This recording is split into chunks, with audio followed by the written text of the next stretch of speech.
तो Devendra Fadnavis back in business हो गए हैं मुख्यमंत्री की कुर्सी पर। एकनाथ शिंदे अब डिप्टी सीएम अवतार में आ गए हैं। और अजीत पवार, अरे भाई साहब, वही अजीत पवार जो हर सरकार में लास्ट सीट पर टिके हुए नजर आते हैं, वो भी डिप्टी सीएम बन गए हैं।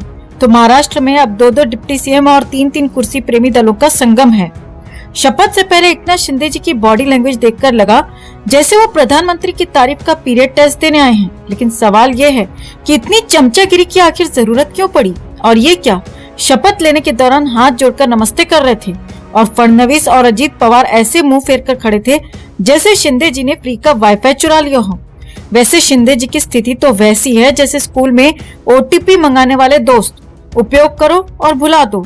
साहब, ये राजनीति के पहले अग्निवीर हैं जिनकी वैधता सिर्फ 2.5 साल की है, और वो भी ईडी और सीबीआई की सिक्योरिटी गारंटी पैक के साथ। अब देखिए, उद्धव ठाकरे जी की सरकार तो बीजेपी ने वैसे ही गिराई जैसे बच्चा लूडो में हारकर बोर्ड पलट देता है। और इस पूरे खेल में एकनाथ शिंदे को प्यादे से राजा बनाने का वादा किया गया। लेकिन दिल्ली वालों का असली प्लान ये था कि शिंदे जी को फूफा बनाकर कुर्सी से चिपका दिया जाए और बाकी सब डोर खींचते रहें। अमित शाह और देवेंद्र फडणवीस के बीच वैसे भी कोल्ड वॉर चल रही थी। फडणवीस साहब को सीएम बनाना तो बीजेपी के लिए वैसे ही था जैसे बासी दाल को गर्म करके खाना। मजबूरी में खाओ लेकिन मजा नहीं आएगा। अजीत पवार का खेल देखिए, इनकी तो राजनीति में वही स्थिति है जो अचार के जार में पड़े पुराने आम की होती है, हर बार इस्तेमाल कर लिया जाता है।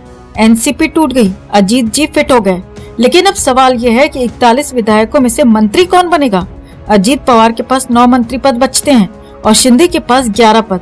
अब सबको संतुष्ट करना मतलब वो मुहावरा याद दिलाता है, नानी याद आ जाएगी। और हाँ, ये मत सोचिए कि मंत्रालयों में कोई बड़ा बदलाव होने वाला है।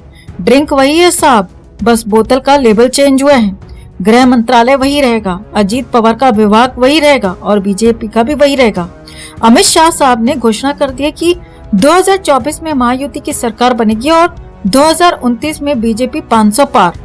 अब सवाल उठता है कि ये 500 सीटें जीतने का प्लान है या 5 लाख फर्जी वोट गिनने का? वैसे जनता ने जिसे वोट दिया वो हारा, जिसे नहीं दिया वो जीता। मशीनें बोल रही हैं, जनता सिर्फ देख रही है। अब इस गठबंधन का भविष्य वही है जो गाजर की पूंगी का होता है, जब तक बजा बजा, नहीं बजा तो खा लिया। अजीत पवार और शिंदे जी को अब दिन में 2 बार मोदी जी का जयकारा लगाना पड़ेगा और शाह जी को सरसर कहना पड़ेगा। तो कुल मिलाकर महाराष्ट्र में सियासत का खेल जारी है। अगले एपिसोड में देखते हैं कौन कौन अग्निवीर बनता है और कौन फूफा। तब तक के लिए नमस्कार।